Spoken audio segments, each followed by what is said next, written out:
حضرت عبداللہ المزنی رضی اللہ تعالیٰ.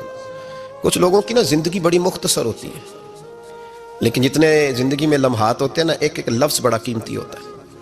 شب و روز میں ایک ایک جملہ بڑا قیمتی ہوتا ہے. مختصر سی میری کہانی ہے، پر جو بھی ہے آپ کی مہربانی ہے. فرماتے ہیں کہ میرے والد بچپن میں انتقال کر گئے، مجھے چچا نے پالا تھا. اللہ نے میرے اوپر رحم کیا اور میں رسول اللہ کا غلام بن گیا.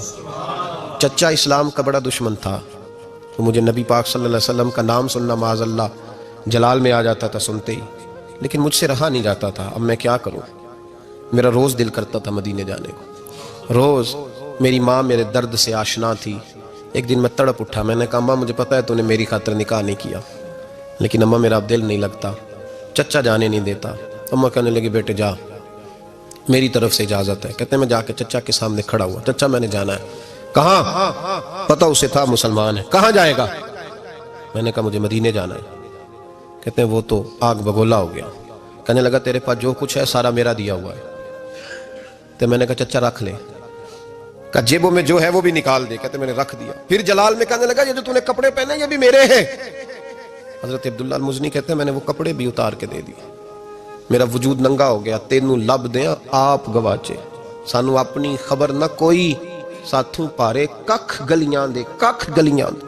سانو آخ دے لوگ شدائی، کیونکہ اسی ننگ نموس دا ساڑ کے چولا، گل پہنے ہیں تاج گدائی، آزم اپنا آپ گوایا ہے تا یار نے چاہتی پائی.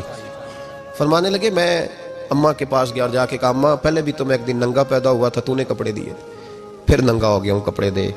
کہتے اماں نے 2 عورتوں والے لباس دیے، وہ پہن کے میں مدینے پہنچا.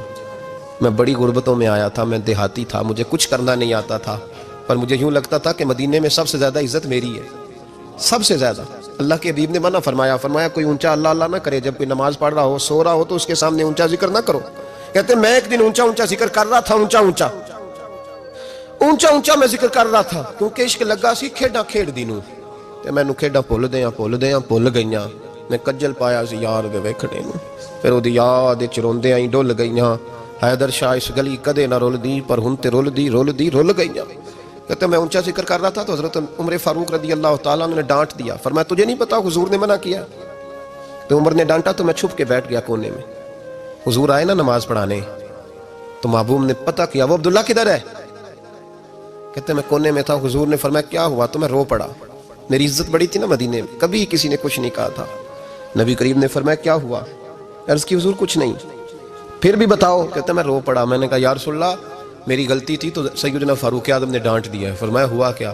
یا رسول اللہ میں اونچا ذکر کر رہا تھا. اور بات بھی ٹھیک ہے، کچھ لوگ قریب نماز پڑھ رہے تھے، حضرت عمر نے منع کیا. نبی کریم علیہ السلام نے فرمایا بلاؤ نا ذرا عمر کو. خود قانون حضور نے بنایا ہے کہ اونچا ذکر نہ کرے جب کوئی نماز پڑھ رہا. بلاؤ نا عمر کو. جناب عمر آئے تو حضور نے فرمایا عمر میرے عبداللہ کو کوئی نہ ڈانٹے. کسی ان پڑھ سے، کسی دیہاتی سے، کسی بھولے سے انداز دیکھے حضور کا، اسے کوئی نہ ڈانٹے. پھر حضور نے فرمایا تمہیں پتہ ہے یہ میرے لیے کتنی تکلیفیں برداشت کر کے آیا. صحابہ فرماتے ہیں یہ خوش نصیب ہے جس کی روح بھی محبوب کے ہاتھوں میں نکلی. اور جب جنازہ اٹھا تو حضور کی داڑھی سے ہم نے آنسوں کے قطرے ٹپکتے دیکھے. مدینے میں رواج تھا کہ قبر میں قریبی عزیز اتارا کرتے تھے، پر ان کا تو مدینے میں رشتہ دار ہی کوئی نہیں تھا. حضرت عمر فاروق اور جناب ابو بکر صدیق کہنے لگے ہم قبر میں اتارتے ہیں. جب ان دونوں نے اٹھایا قبر میں گئے تو کہتے ہیں کمال دیکھو اللہ کے رسول ہم دونوں سے پہلے قبر میں اتر گئے. اور حضور نے یل بدایا ون نہایا میں موجود ہے، کہا مجھے دو میں قبر میں اتارتا ہوں. کہتے ہیں حضور نے تنے تنہا پکڑا، تنے تنہا قبر میں اتارا. پس مردن فرشتوں نے جو تلاشی لی تو کیا نکلا؟ فقط ایک دل کے گوشے سے خیال مصطفیٰ نکلا. نبی کریم علیہ السلام نے قبر میں رکھا اور ساتھ فرمایا اے اللہ میں آج شام تک اس سے راضی تھا، تو بھی اپنے کرم سے اس سے راضی ہو جا.